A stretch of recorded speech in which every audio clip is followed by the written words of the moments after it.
At age 65 to 74, one Colorado screening study found elevated TSH in 10% of men and 16% of women. Yet the first clues are often brushed off as just getting older. You feel tired after a full night of sleep. You wear a sweater when everyone else is comfortable. Your bowels slow down. Your skin gets rough. Your thinking feels a step behind. None of these, by itself, screams thyroid.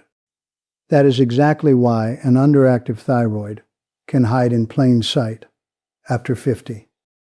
Your thyroid is a small gland in the neck, but its hormone helps set the pace for your body. It affects temperature, heart rate, digestion, skin turnover, mood, cholesterol, and mental sharpness. When thyroid hormone runs low, the body does not always crash dramatically. More often it slows down quietly. That slowdown can cost you real life, not just lab numbers. It can mean skipping the walk because your legs feel heavy, turning down a day with the grandchildren because you are too drained, losing confidence because your memory feels unreliable, feeling embarrassed because your voice sounds hoarse, your hair is thinning, or your face looks puffy.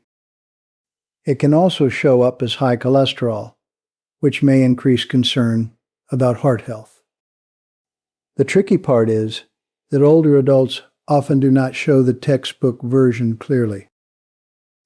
Fatigue, weight gain, constipation, dry skin, depression, and memory lapses are easy to blame on age, stress, poor sleep, or retirement changes. But aging should not suddenly steal your energy, your warmth, your bowel rhythm, your voice, and your mental clarity all at once. Here are 10 underactive thyroid symptoms worth noticing, especially when several appear together. Sign number 1 is fatigue that feels out of proportion. This is not ordinary tiredness after a busy day. It is the kind of low energy that lingers even after rest and makes normal tasks feel heavier than they should. Sign number 2 is feeling cold when others are comfortable. If you are chilled indoors, reaching for layers in mild weather, or sleeping under extra blankets when this is new for you, your thyroid is one possible reason. Sign number 3 is constipation, or slower digestion. Thyroid hormone helps keep body systems moving. When levels are low, digestion can slow, and bowel habits may change. Sign number 4 is dry, rough skin.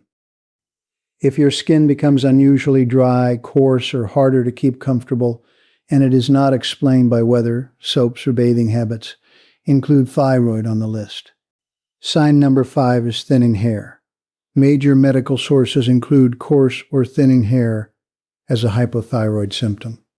Some people also notice thinning near the outer eyebrows, although that is best treated as a clue, not proof by itself.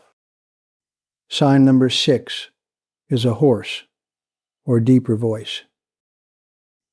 A gradual voice change without a clear cold reflux flare or throat problem is one of those symptoms many people ignore.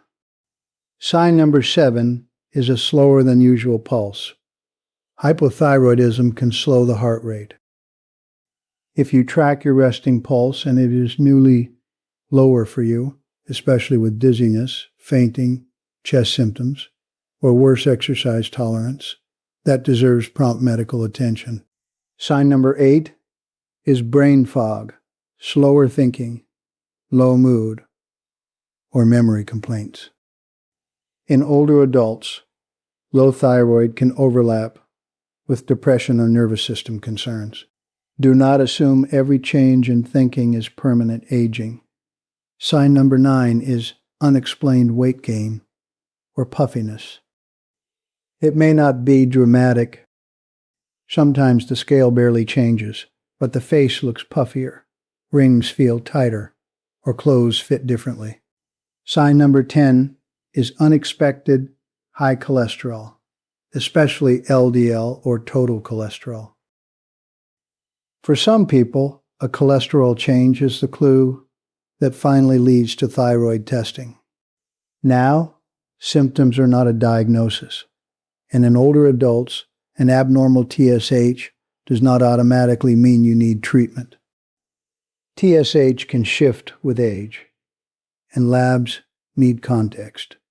But if you have several of these symptoms together, especially fatigue plus constipation, plus cold intolerance, plus dry skin, ask your clinician for thyroid testing. The usual first test is TSH, often paired with free T4 to confirm whether true hypothyroidism is present.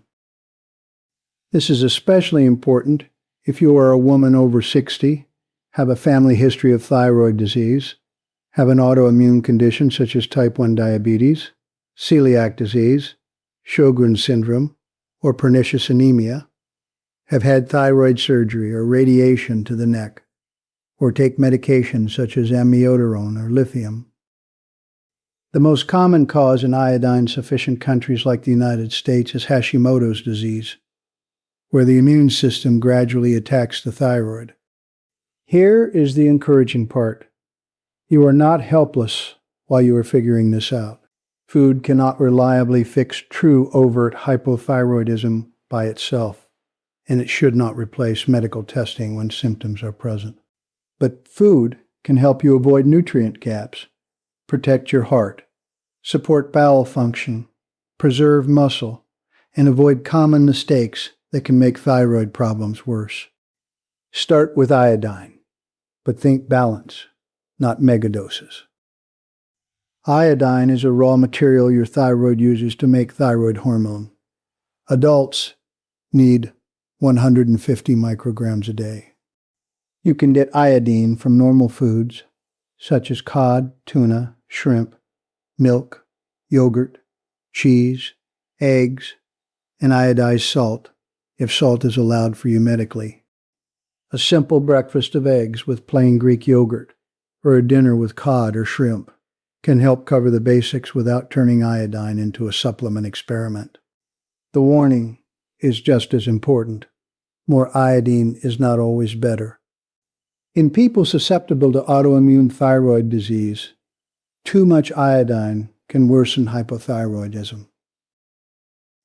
Be cautious with kelp, dulse, high iodine seaweed products, and iodine supplements unless your clinician specifically recommends them. Next is selenium from food. The thyroid contains high amounts of selenium, and selenium-dependent enzymes help with thyroid hormone metabolism and antioxidant protection inside the thyroid. Food sources include Brazil nuts, tuna, sardines, eggs, turkey, chicken, beef, and cottage cheese. But do not turn selenium into a miracle promise. Research on selenium supplements is mixed, and trials have not consistently improved TSH or quality of life. A food-first approach is safer. Get reasonable amounts from meals, not megadoses. Then focus on fiber, because two common low thyroid problems are constipation and cholesterol. Fiber helps bowel movement and can support lower LDL cholesterol. Useful foods include old-fashioned oats, barley, lentils, black beans, chia seeds, ground flaxseed, prunes, kiwi fruit, broccoli, and apples. One serving of oats daily is a practical place to start. Many people also use 1 to 2 tablespoons of ground flaxseed a day for general fiber support, but treat it as bowel and cholesterol support, not a thyroid cure. Protein matters too, especially after 55, because hypothyroidism can come with muscle weakness and sluggishness. Your goal is not bodybuilding. Your goal is staying strong enough to climb stairs, carry groceries, get up from a chair, and keep your independence. Build meals around salmon, eggs, Greek yogurt, cottage cheese, chicken breast, tofu if you tolerate it, lentils, or beans. For cholesterol support, lean into a heart-friendly pattern. Old-fashioned oats, barley, beans, extra virgin olive oil, walnuts, salmon, sardines, and avocado all fit that plan. This matters because hypothyroidism can raise LDL and total cholesterol, and your heart should be protected while you and your clinician sort out the thyroid piece. One more practical point. If you are already prescribed thyroid hormone, take it exactly as directed. Very high-fiber meals, calcium, and iron can interfere with absorption if taken too close to the medicine. Mayo Clinic notes, thyroid hormone is commonly taken before eating, but your own clinician or pharmacist should guide the timing for your situation. This week, do something simple and powerful. Track your energy, bowel habits, cold sensitivity, skin dryness, voice changes, mood, memory, weight or puffiness, and resting pulse for 2 weeks. Write down any cholesterol result that surprised you. Then bring that list to your appointment and ask whether TSH and free T4 testing makes sense. You are not being dramatic by noticing patterns. You are protecting your independence. The goal is not to chase every symptom or blame everything on the thyroid. The goal is to stop dismissing clear changes as just age. Your body may be slowing down for a reason, and with the right testing, food choices, and steady habits, you can take the next step with confidence.